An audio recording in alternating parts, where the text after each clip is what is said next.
Gawin na guys. Oh shoot. Kita sa video paano sinira. Mga kababayan, isang insidente ng road rage ang naitala ngayong umaga lamang sa Retiro, Maynila. Isang simpleng gitgitan sa kalsada na nauwi sa sigawan, Diyos ko po. murahan, at kalaunan, pisikalan. Naka-wild truck sa video mo, yan natin, tuturin din natin ng mga... Tanong, hanggang kailan ba mauulit ang ganitong eksena sa ating mga lansangan? Ayon sa ulat, dalawang motorista ang nagkaroon umano ng gitgitan sa kalsada. Sa halip na magbigay daan o pakalmahin ang sitwasyon, parehong nag-init ang ulo ng magkabilang panig. Gawin na guys. Oh shoot.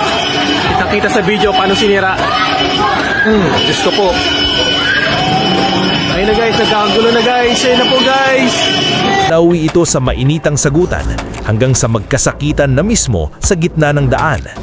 Buti na lamang at may nakakuha ng video na isang concerned citizen na maaaring magsilbing ebidensya kung sakaling umabot ito sa demandahan. Ano, away? Away dito sa QC.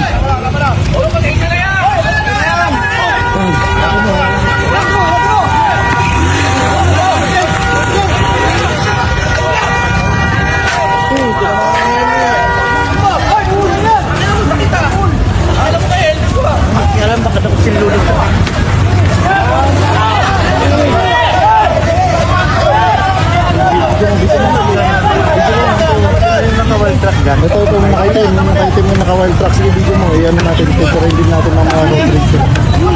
Okay, ito? Ito yung plaka niya. Ano?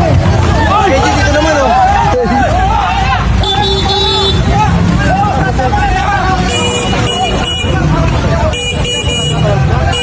dalawa sila. Nanalo yung naka-Hilux, no boss? Ano ang masasabi ninyo sa ganitong insidente ng road rage? Ako nga pala ang Kuya Jay nyo na palaging nagpapaalala sa inyo na dapat alam mo to.